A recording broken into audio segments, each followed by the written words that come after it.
Ang kwentong ito ay hango sa totoong buhay. Karanasan ito ni Osing. Taong 1985. Oton, Iloilo.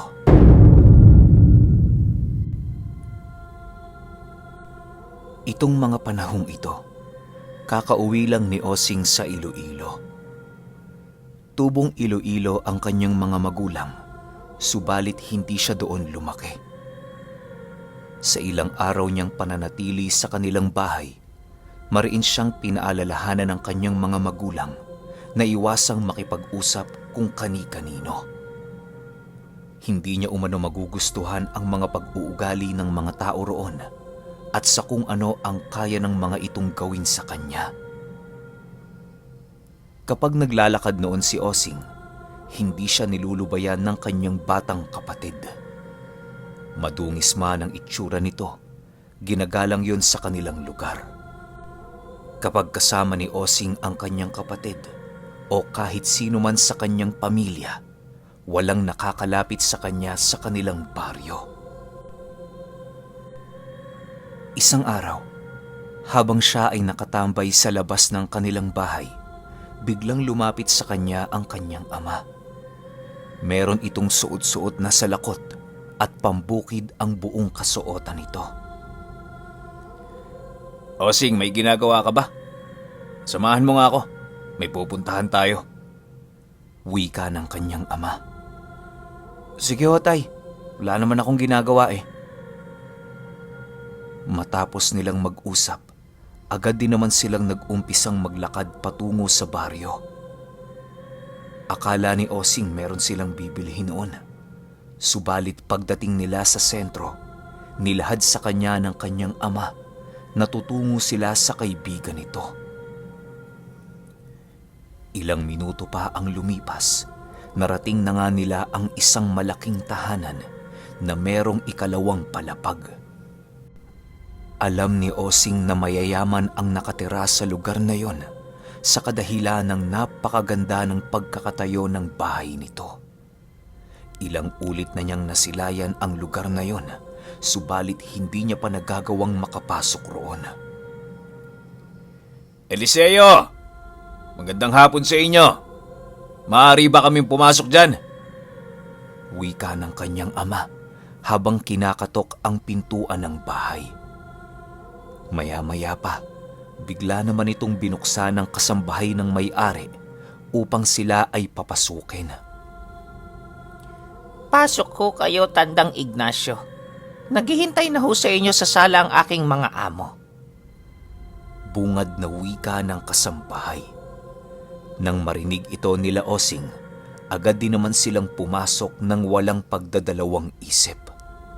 Pagbukas ng pintuan ng bahay na yon, bumungad sa kanilang dalawa ang buong pamilya ng may-ari na naghihintay. Nakaupo lamang ang mga ito at hindi kumikibo. Habang naglalakad papalapit sa mga ito ang mag-ama, dahan-dahan ang napansin ni Osing ang kakaibang kilos ng pamilyang kanilang binisita. Eliseo, masaya akong makita kang muli. Kaya ako naparito sa bahay mo dahil may natatanggap akong balita tungkol sa binabalak ng mga kalahi mo sa anak ko. Naninirahan kami dito ng mapayapa at may kasunduan sa inyo. Kaya na may nais kong galangin nyo ang sino man sa aking pamilya. Alam kong alam mo ang bagay na ito dahil ikaw ang namamahala sa iyong mga kauri. Huwag mong hayaan, Eliseo, na ang simpleng pag-uusap na ito ay humantong sa hindi natin pagkakaunawaan. Wika ng kanyang ama. Nang marinig ito ni Osing, ay halos hindi niya magawang maintindihan ang ibig sabihin ng kanyang ama sa mga binitawan nitong salita. Animoy meron pa itong matinding kahulugan na hindi niya lubusang maunawaan. Ilang minuto pa ang lumipas, bigla namang itinaas ni Eliseo ang kanyang kamay. At kasabay nito ang paghatid ng kanyang mga katulong ng mga prutas para magsilbing merienda ng mag-ama. Pasensya ka na, Ignacio. Hindi ko inaasahang merong magtatangka sa buhay ng anak mo. Huwag kang mag-alala. Kapag nalaman ko kung sino ang nagsagawa ng pagbabanta na ito, papatayin ko sa harapan mo. Walang puwang sa lugar natin ang mga traidor at mapangahas sa sino mang nilalang na itinuturing kong kaisa at kauri. Sagot naman ni Eliseo ng buong pagpapakumbaba. Matapos nilang mag-usap, ninais muna nilang lantakan ang kanilang pagkain. Karne ang kinakain ng pamilya ni Eliseo, samantalang sa mag-ama naman ay prutas lamang. Hindi na noon nagreklamo si Osing, subalit sa isip-isip niya, napakaramot naman ng pamilyang yun. Bago nila tuluyang nilisan ng lugar, matinding pagpapatawad ang ginawa ng pamilyang yun para sa mga nangyari. Gulat na naman noon si Osing sa kadahilan ng hindi niya inaasahan na ganun pala kataas ang reputasyon ng kanyang ama sa baryong kanyang kinagisnan.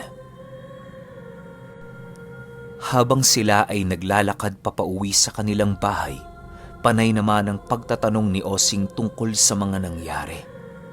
Kahit anong pag-iisip kasi ang gawin niya, hindi niya alam kung ano ang pinagtatalunan ng dalawa. Tay, ano ho ba ang nangyari? Sino ho ba ang binabantaan? At saka, kaano-ano ba natin ang mayamang pamilyang yon? Tanong ni Osing sa kanyang ama. Sila Eliseo, Osing, ay kapamilya din natin. Hindi sa dugo, bagkus ay sa sanduguan. Ang mga naging pag-uusap namin kanina ay mga paglilinaw lamang. Nais kong makasiguro na nasa panig pa rin natin sila upang hindi tayo malagay sa alanganing sitwasyon. Pasensya ka na, anak, dahil ang pagbisita mo sa ating baryo ay hindi naging maganda. Sagot naman ng kanyang ama. Nang marinig ito ni Osing, ninais na lamang niyang tumahimik kahit labis siyang naguguluhan. Pagkarating nila sa kanilang tahanan, hindi sila dumaan sa entradang pinto ng kanilang bahay. Pinili nilang dumaan sa likod kung saan merong naghihintay na isang balde ng tubig na punong-puno ng dahon ng kalamansi. Bago ka pumasok, maligo ka. Basain mo ang iyong damit at isampay mo dito sa labas. Bili ng kanyang ama. Matapos itong gawin ni Osing, napansin niyang naghihintay na pala sa loob ng kanilang bahay ang lahat ng kanyang pamilya. Meron itong pinag-uusapan na para bang merong nangyayaring kakaiba. Dala ng kanyang kuryosidad, pinili niyang lumapit sa mga ito upang alamin ang kanilang pinag-uusapan. Habang nakikinig si Osing, doon niya dahan-dahang napagtatanto na ang pinag-uusapan ng mga ito ay tungkol sa lahi ng mga aswang na pasimpleng nagtatangka sa kanyang buhay. Habang patuloy niya itong pinakikinggan, ay halos hindi niya mapigilang mapaisip sa kung sino ang nagnanais na pumatay sa kanya. Maliban kasi sa wala siyang nakakasalamuhang tao, hindi din siya gaanong lumalabas sa kanilang tahanan. Ilang minuto pa ang lumipas, bigla na lamang napatanong si Osing ng, Tay, bakit naman ho ako pinagbabalakan ng mga aswang? Tsaka, totoo ba talaga ang mga yan? Sa Maynila kasi, parang nagsisilbing panakot lamang yan sa mga bata eh. Osing, hindi porket hindi mo nakikita ay hindi na totoo. Hindi porket usapin lamang ang bagay, puro ng kasinungalingan. Pakatatandaan mo na ang bawat istorya ay merong pinagmulang katotohanan. Sa ngayon, hindi ka man maniwala sa mga aswang, nais kong gawin mo ang lahat ng ibibili namin habang hindi pa namin nagagawang malaman ang salarin. Sagot naman ng kanyang ama. Kasabay ng pagwika nito ay ang pag-abot naman sa kanya ng kanyang ama ng isang talandrong nababalot ng mga usal at simbolo. Isuksok mo ito sa iyong bewang sa lahat ng oras. Huwag mo itong iwawala dahil ito ang magliligtas sa iyo sa oras ng panganib. Dagdag pa nito. Matapos nilang mag-usap, nag-umpisa ng magsara ng bahay ang kanyang mga kapatid. 4:00 pa lamang noon at sinisigurado na nilang nakasara ang lahat ng bintana nang sa gayoy maiwasan umano ang pagpasok ng masamang hangin. Panay din ang pagpapausok noon ng kanyang ina sa kanilang bakuran upang maitaboy ang mga masasamang elementong umaaligid sa paligid. Sa pagsapit ng takip silim, ay tanging mga magulang na lamang nila Osing ang nasa labas ng kanilang bahay. Nagbabantay ang mga ito sa kanilang paligid upang masigurong walang sino man ang magtatangka sa kanilang pamilya.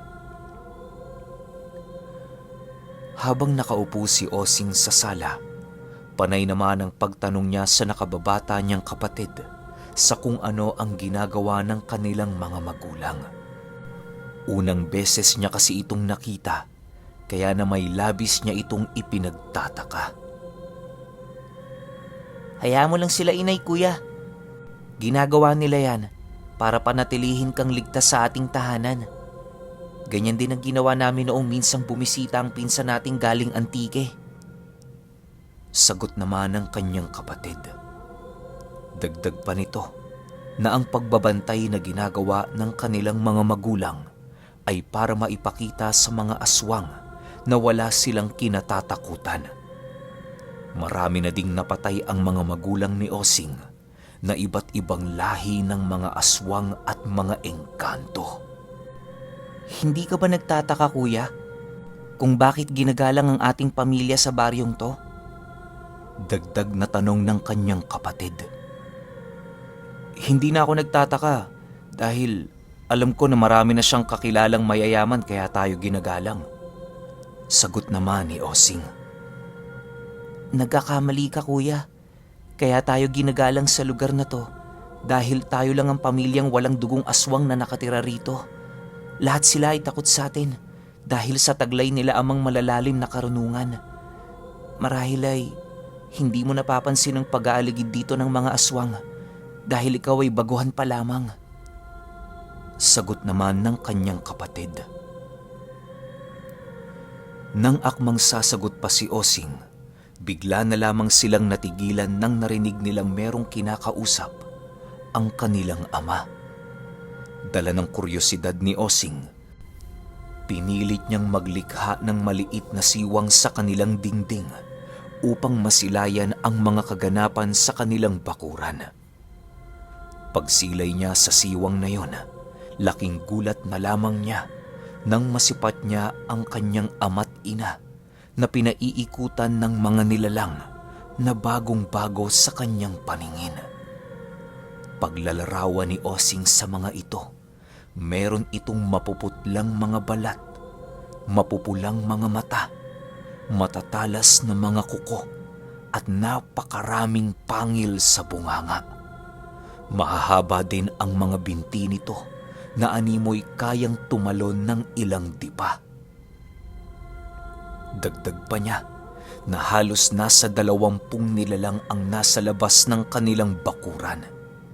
Hindi nakakapasok ang mga ito na para bang merong harang ang pumipigil sa kanila. Habang pinagmamasdan nito ni Osing, bigla niyang narinig ang kanyang ama na nagsasabing, "Hindi pala ang kan ni Eliseo ang nagbabanta sa anak ko. Aba, mabuti naman kung ganon."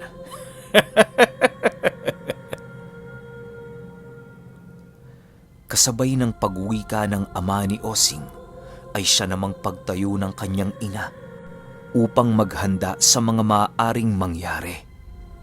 Nang marinig nila ang pag-angil ng mga nilalang ngayon, ay agad naman itong sinugod ng mag-asawa upang umpisahan ang digmaan.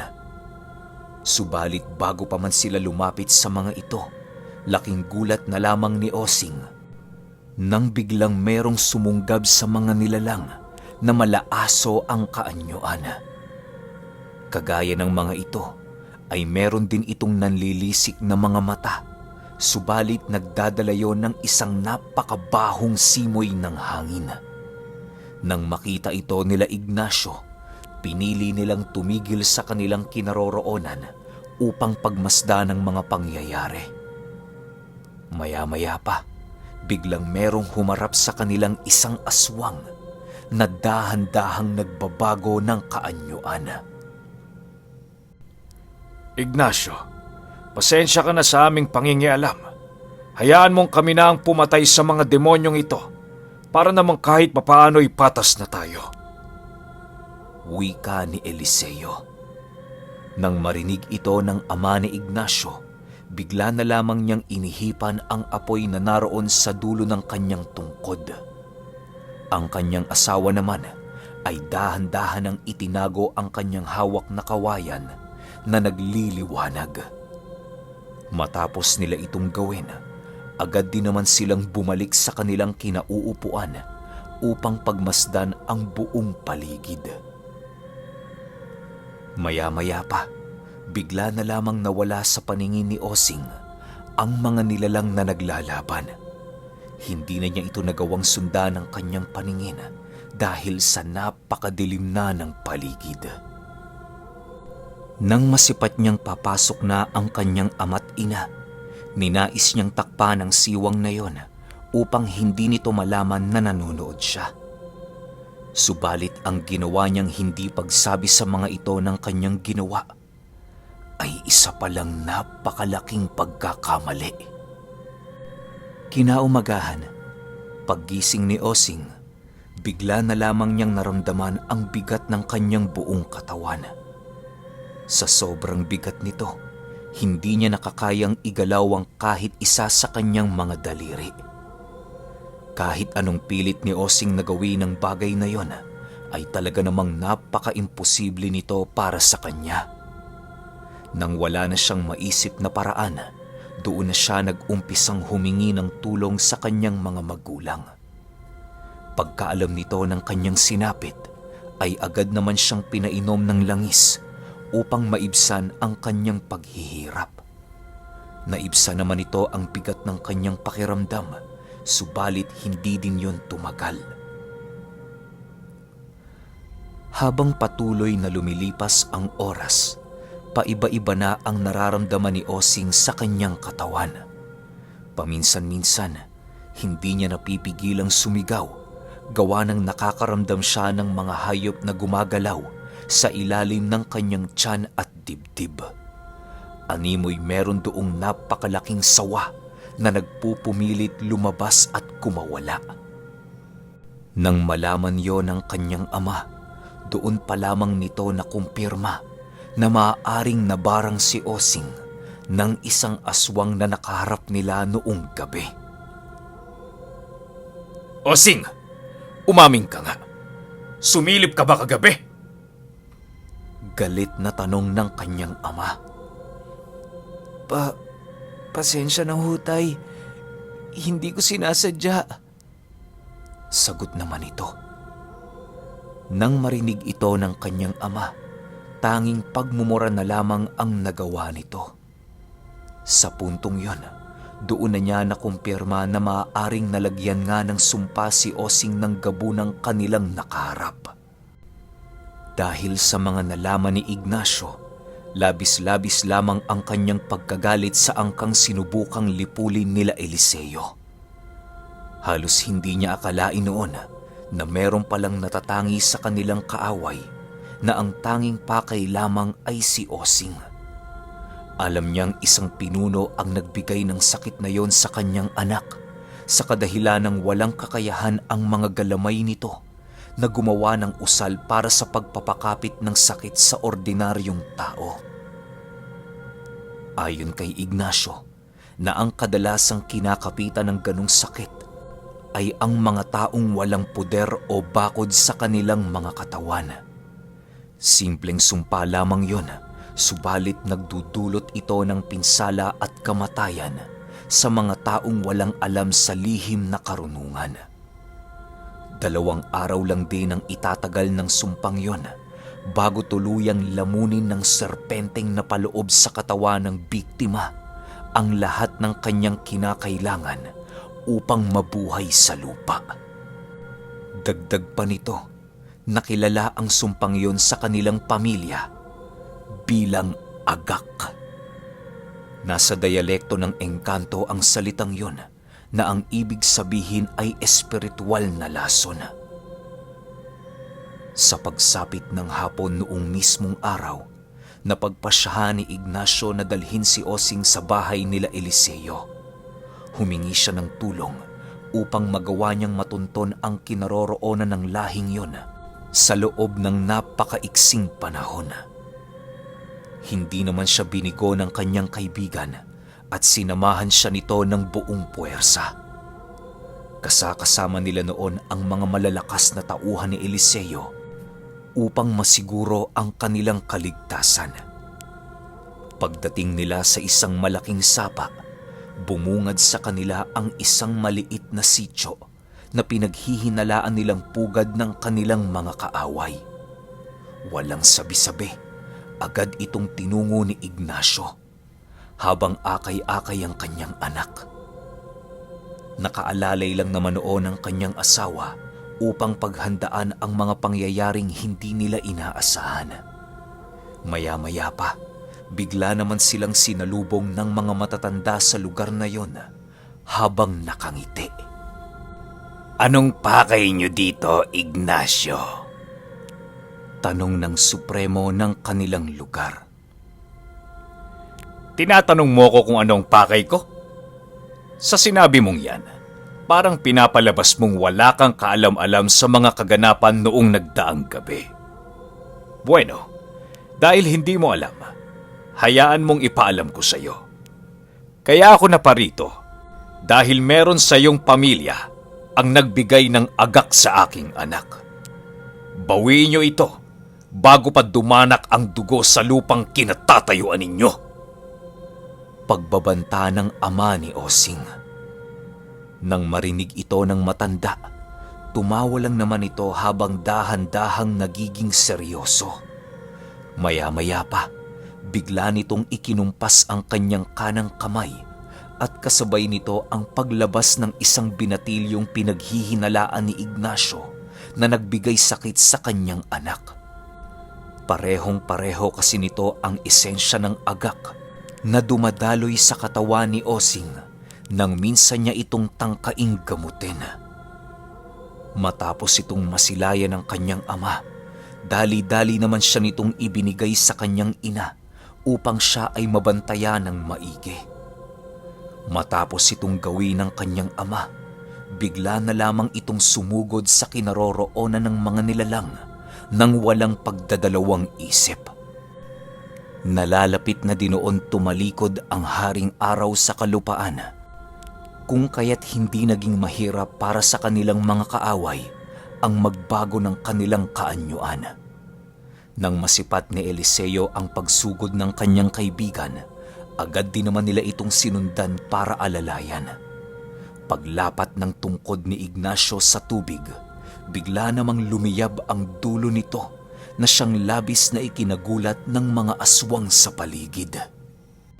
Paglapit niya sa mga aswang na papasugod din sa kanya, walang habas niya itong pinaghahataw ng kanyang tungkod.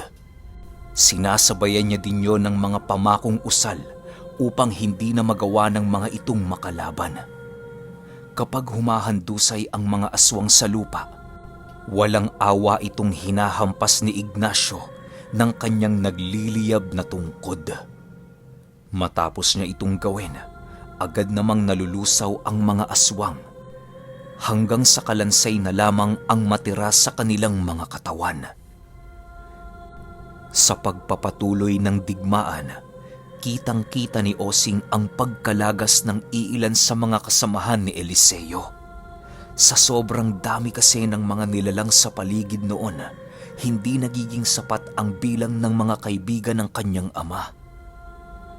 Bago pa man sumapit ang hating gabi, nangalahati na ang bilang ng mga tauhan ni Eliseo. Kahit ganun pa man ang nangyari, patuloy pa rin silang nakikidigma alang-alang sa kanilang kaibigan.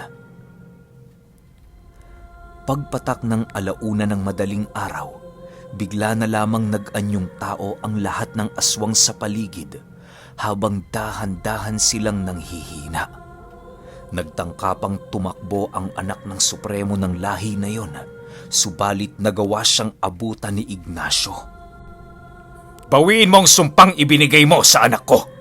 Bawiin mo! Wika ni Ignacio habang dahan-dahang itinatarak ang kanyang tungkod sa nanghihinang katawan nito. Nang mapagtanto ng aswang na wala na siyang pagpipilian, agad din naman niyang sinunod ang nais nito kahit labag sa kanyang kalooban. Habang pinagmamasdan niya itong merong hinihila sa kanyang dibdib, nararamdaman niya naman ang pagginhawa ng kaluluwa ni Osing. Yan na ba ang lahat? Wala ka na bang itinira? Tanong ni Ignacio. Wala na po. Pakiusap, huwag niyo akong patayin. Mangiyak-ngiyak na sagot ng nilalang. Nang marinig ito ni Ignacio, ay ninais niya munang pakinggan ang paghingi ng tawad nito. Nais niyang makasigurado na taos-puso ang lahat ng katagang binibigkas nito upang kahit papaano'y magawa niya itong mapatawad. Ilang minuto pa ang lumipas, hindi na nagsalita ang nilalang at tanging pag-iyak na lamang ang ginagawa nito. Tahan na, pinapatawad na kita. Ngunit hindi sapat ang kapatawaran kong ibinigay sa iyo para mapawalang sala ka sa lahat ng kasamaang nagawa mo sa ibang tao. Magdusa ka sa impyerno at magsisi ka ng walang hanggan. Wika ni Ignacio. Matapos niyang magsalita, agad din naman niyang sinilaban ng apoy ang buong katawan nito. Tanging pagsigaw na lamang ang nagawa ng nilalang habang patuloy na nilalamon ang kanyang katawan ng apoy na nanggaling sa tungkod ni Ignacio. Matapos niyang gawin ang bagay na yon, agad din naman niyang kinuha ang hintuturo ng binata upang gawing gamot sa sakit ng kanyang anak. Ipinainom niya ang durog na buto ng aswang kay Osing para masigurong tuluyan na itong gumaling. Kinaumagahan, naging maginhawa na nga ang pakiramdam ni Osing. Labis siya noong nagpapasalamat sa kanyang mga magulang at mga kaibigan nito para sa mga sakripisyong kanilang ginawa, mailigtas lamang ang kanyang buhay. Napagpasyahan na din niya noong bumalik na sa nakamulatan niyang lugar upang kalimutan ang lahat ng mga nakakatakot niyang karanasan. Nang makapag-asawa na itong si Osing, patuloy niya pa ring isinasalin ang kwentong ito tungkol sa kanyang karanasan noong minsan siyang malaso ng aswang gamit-gamit ang aral ng agak. At palagi niyang ibinibida sa lahat ng taong kanyang nakakakwentuhan ang tungkol sa kanyang tatay na kinakatakutan ng mga aswang.